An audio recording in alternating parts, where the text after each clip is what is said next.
जी, अस्सलाम वालेकुम। क्या हाल चाल है जी?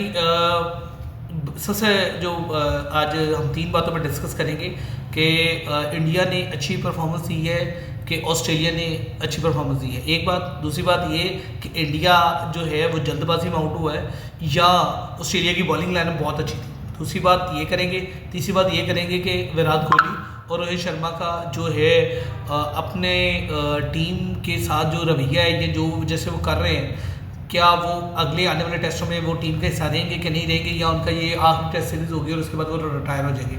इन तीनों बातों को लेके चलते हैं। तो सबसे पहले मैं बात करूंगा कि टीम ऑस्ट्रेलिया ने जो परफॉर्मेंस दी है उसमें ट्रेविस हेड नंबर 1 पे है, स्टीव स्मिथ नंबर 2 पे है और एलेक्स कैरी मेरा ख्याल था कि एलेक्स कैरी को इस बार वो रेस्ट करवा के जॉश इंग्लिश को देंगे। जैसे वो पहले टेस्ट में फेल हुए थे तो उसके बाद जो कंडीशंस हुई थी वो चेंज हो गई थी, लेकिन फिर भी उन्होंने इसको कैरी करने की वजह जो थी वो थी उनका जो है उसका लेफ्ट हैंडेड होना। और वो क्योंकि मिडल ऑर्डर में जाके लेफ्ट हैंडेड जो बैट्समैन आता है, एक राइट हैंड और दूसरा लेफ्ट हैंड, उस कम्बिनेशन को वो लेके चलते रहे। अब चलते हैं बात जो है करते हैं, स्टार्ट करते हैं कि 4 से 45 रन के जवाब में इंडिया ने जब बैटिंग स्टार्ट की तो सिर्फ 13 ओवर्स का या 13 और 14 ओवर्स का मैच हो सका है। 7 ओवर्स जो है उसमें से 8 5 13, 2 14 और एक, ठीक है। 16 ओवर्स का हुआ है मैच और इसमें जो सबसे ज़्यादा परेशानी वाली बात बनी है वो बनी है जी 4 खिलाड़ी आउट हो गए। अगर 15 ओवर्स या 20 ओवर्स का मैच हुआ, बॉल पुराना नहीं हुआ, तो बॉल पुराना नहीं हुआ तो आपके मेन 4 खिलाड़ी आउट हो गए।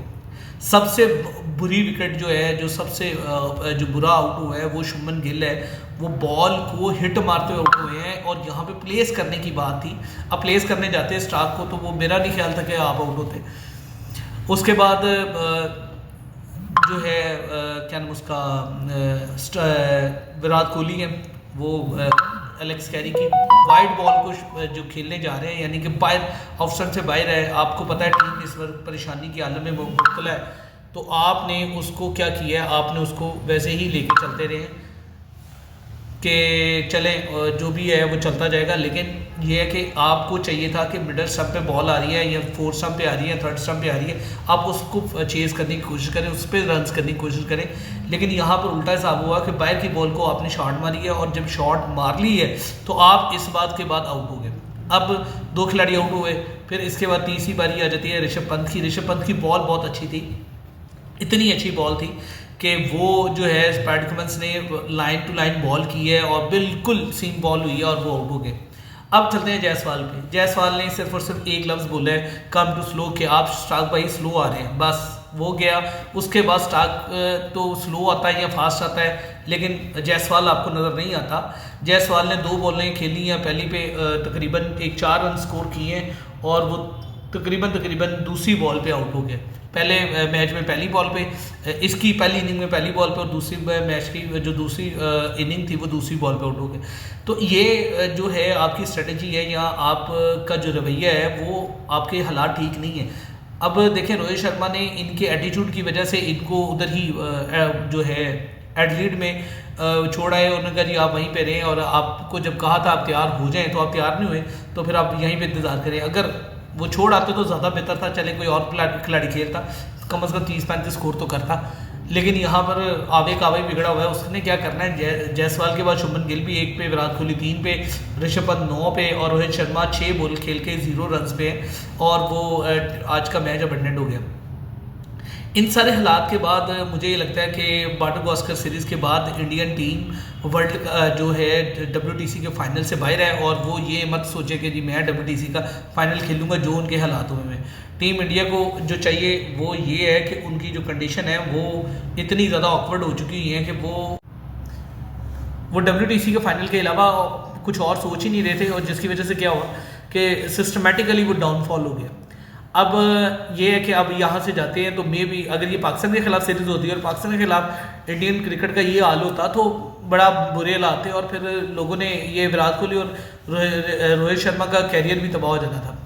अब चलते हैं आगे। एक साउथ अफ्रीका के खिलाड़ी हैं, उन्होंने कहा जी ये बुली है फ्लैट ट्रैक का, किसको, रोहित शर्मा को कह रहे हैं। अब इसका मतलब ये नहीं है कि बुली का मतलब वो गलत ना लें, ये इसका मतलब है कि ये फ्लैट ट्रैक का शेर है। जब भी फ्लैट ट्रैक आएगा वो छिके पे छिका मारेगा। आपने बुली का मतलब गलत नहीं लेना, वो बुली का मतलब शेर कह रहा है वो, और फ्लैट ट्रैक का मतलब सीधा फटा विकेट हो, इंडिया में मैच हो, आप लेग पे छिके लें, ऑफ पे छिके लें, 200 खाएं, 250 खाएं, 254 खाएं। अब ये ज़माना गुजर गया है, रिफ्लेक्सेस भी थोड़े डाउनफॉल हो गए हुए हैं रोहित शर्मा के। अब इनको रिटायरमेंट होनी चाहिए। जसप्रीत बुमराह को एज अ कैप्टन उनको चूज़ कर लेना चाहिए। जसप्रीत बुमराह बॉलिंग में भी वन मैन आर्मी के तौर पे काम कर रहा है। अब एक बंदा वन मैन आर्मी के तौर पे काम कर रहा है, उसकी बॉलिंग भी बेहतर जा रही है, वो अकेले 6-6 विकेटें आपको लेके दे रहा है, तो आप देखें कि आप उसके साथ ज्यादती कर रहे हैं और उसको बना दे कैप्टन। पैट कमिंस भी तो एक अच्छा कैप्टन साबित हुआ है ऑस्ट्रेलिया के लिए। ऑस्ट्रेलिया की हिस्ट्री में भी कोई फास्ट बॉलर कैप्टन नहीं था उससे पहले, लेकिन उन्होंने पैट कमिंस के बॉलिंग को और उनकी सलाहियत को देखते हुए उनको एज अ कैप्टन बनाया।